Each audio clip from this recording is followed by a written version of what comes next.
നമസ്കാരം, എൻ്റെ പേര് ആതിര. ഞാൻ വെള്ളായണി കാർഷിക കോളേജിലെ അവസാന വർഷ ബിരുദ വിദ്യാർത്ഥിനിയാണ്.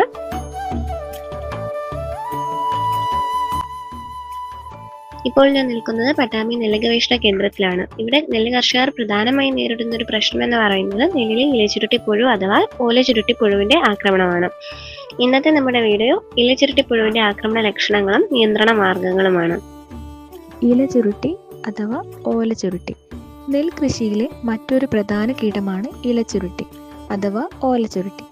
നെല്ലിൻ്റെ ഇലകൾ കൂട്ടിത്തുന്നി അതിനുള്ളിലിരുന്ന് ഹരിതകം കാർന്നു തിന്നുന്ന ഓലചുരുട്ടിപ്പുഴു മുട്ടയിടുന്നത് ഇലപ്പരപ്പിലാണ്.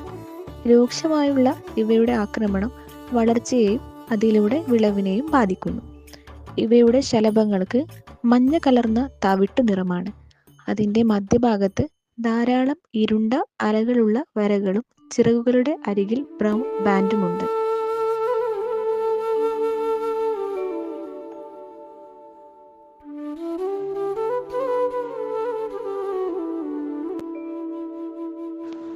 ഇത്രയും നേരം ഇലചുരുട്ടിപ്പുഴുവിന്റെ ആക്രമണത്തെപ്പറ്റിയും ലക്ഷണങ്ങളെപ്പറ്റിയും ചർച്ച ചെയ്തു. ഇനി നമുക്ക് ഇതിന്റെ നിയന്ത്രണ മാർഗങ്ങളെക്കുറിച്ച് നോക്കാം.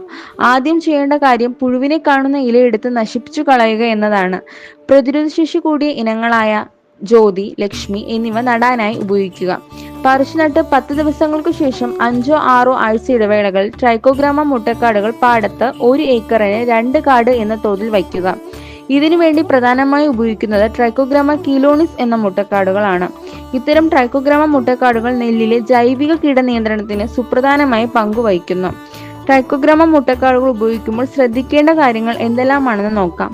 ആദ്യമായി കീടസാന്നിധ്യം ഉണ്ടോ എന്ന് ഉറപ്പുവരുത്താൻ മറക്കരുത്. ട്രൈക്കോഗ്രാമ കാടുകൾ ഉപയോഗിക്കുന്ന പാടങ്ങളിൽ രാസകീടനാശിനികൾ പരമാവധി ഉപയോഗിക്കാതിരിക്കുക. ഒട്ടും ഒഴിവാക്കാൻ പറ്റാത്ത സാഹചര്യത്തിൽ 2 ആഴ്ച ഇടവേള ഉറപ്പുവരുത്തി കീടനാശിനി ഉപയോഗിക്കാവുന്നതാണ്. നെൽപ്പാടങ്ങളിൽ ഇലചുരുട്ടിയുടെ ശലഭങ്ങൾ കണ്ടു തുടങ്ങുമ്പോൾ കാടുകൾ ഉപയോഗിച്ചു തുടങ്ങാം. കാടുകൾ വാങ്ങി 24 മണിക്കൂറിനുള്ളിൽ തന്നെ ഉപയോഗിക്കേണ്ടതാണ്. അല്ലാത്ത പക്ഷം ട്രൈക്കോഗ്രാമ കാടുകളിൽ നിന്ന് മുട്ട വിരിയുകയും പിന്നീട് അത് ഉപയോഗശൂന്യമായി തീരുകയും ചെയ്യുന്നു. ഇലചുരുട്ടിപ്പുഴുവിന്റെ പ്രതിരോധ മാർഗം എന്ന രീതിയിൽ ഡെൽറ്റ ട്രാപ്പുകളും ഉപയോഗിക്കുന്നു. വിവേറിയ ബാസിയാന അല്ലെങ്കിൽ സ്യൂഡോമോണാസ് 1 ലിറ്റർ വെള്ളത്തിൽ 10 ഗ്രാം എന്ന തോതിൽ തളിക്കുക. രാസകീടനാശിനികളായ ഫ്ലൂബൻഡയമൈഡ് 10 ലിറ്റർ വെള്ളത്തിൽ 1 മില്ലി ലിറ്റർ എന്ന തോതിൽ തളിക്കുക. അല്ലെങ്കിൽ ക്ലോറാൻത്രാനിലിപ്പോൾ 10 ലിറ്റർ വെള്ളത്തിൽ 3 മില്ലി ലിറ്റർ എന്ന തോതിലും തളിക്കുക. ഇലചുരുട്ടിപ്പുഴു എന്താണെന്നും അതിൻ്റെ രോഗലക്ഷണങ്ങൾ എന്താണെന്നും ആക്രമണത്തെ പറ്റിയും അറിഞ്ഞല്ലോ. ഇവയുടെ രൂക്ഷമായുള്ള ആക്രമണം വളർച്ചയെയും അതിലൂടെ വിളവിനെയും ബാധിക്കുന്നു.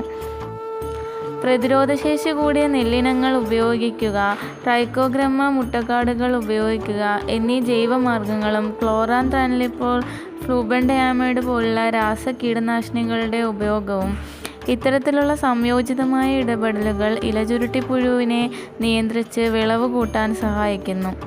നന്ദി, നമസ്കാരം.